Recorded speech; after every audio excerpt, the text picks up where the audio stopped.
ఉండడం కష్టమైన పని. ఏదైనా పని పడి ఊరెళ్తే పక్కింట్లో వదిలి వెళ్తూ ఉంటారు. అయితే వాళ్ళు దాన్ని ఎలా చూసుకుంటున్నారో అన్న టెన్షన్ మాత్రం అలాగే ఉండిపోతుంది. ఇప్పుడు అలాంటి ఆందోళన అవసరం లేదు. ఎన్ని రోజులైనా చింత లేకుండా హాయిగా వెళ్ళి రావచ్చు.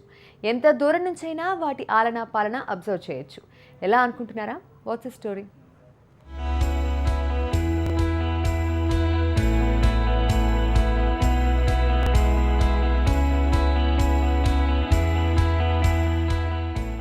హాస్టల్స్ మనుషులకే కాదు, హైదరాబాద్లో కుక్కలకు కూడా ఉన్నాయి. హాస్టల్స్ అంటే అలా ఇలా కాదు, హైటెక్ హంగులుంటాయి. ఎండలు ఎక్కువగా ఉంటే కూలర్స్, 3 పూట్ల వెరైటీ ఫుడ్ అందిస్తారు. ఇలాంటి హాస్టల్స్ ఏర్పాటు చేసి కొందరు ఉపాధిని పొందుతుంటే, మరికొందరు మాత్రం ఇంకొందరు నిరుద్యోగులకు ఉపాధిని కల్పిస్తున్నారు.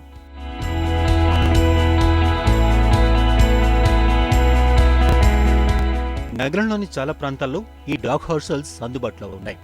మల్కాజ్గిరి, హయత్ నగర్, కుంపల్లి, నాగోల్, బంజారాహిల్స్, న్యూ బోయిగూడతో పాటు చాలా ప్రాంతాల్లో పెట్ బోర్డింగ్ సర్వీసులు అందుబాటులో ఉన్నాయి.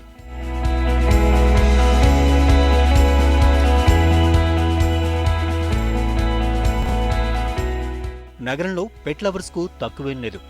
అయితే ఏదైనా పనికి వెళ్తే మాత్రం వాటి ఆలనా పాలనా విషయంలో వారికి బోలెడు టెన్షన్.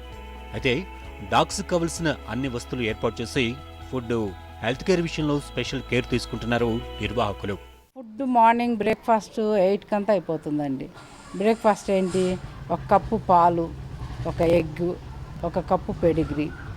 మధ్యాహ్నం లంచ్ బోన్లెస్ చికెన్. దాంతోపాటు కొన్నిటికి ఏంటి పెడిగ్రీ కూడా యాడ్ చేస్తాం భోజనంలో, అది పెడతాం అనమాట. మళ్ళీ స్నాక్స్ 5 o'clockకి మ్యారీ బిస్కెట్స్, ఈ పెడిగ్రీ స్ట్రిట్స్, కొన్ని పెడిగ్రీ బిస్కెట్స్ ఉంటాయి వాటికి, అవి తీసుకొచ్చి వాటి స్నాక్స్ లాగా వేస్తుంటాము. మళ్ళీ నైట్ డిన్నర్ 7:30 నుంచి స్టార్ట్. డిన్నర్ 8:30 లోపల అంతా కంప్లీట్ అయిపోతుంది. ఇన్నాళ్ళు ముద్దుగా పెంచుకుంటున్న పెట్ను వదిలి వెళ్లాలంటే టెన్షన్ పడేవాళ్ళు.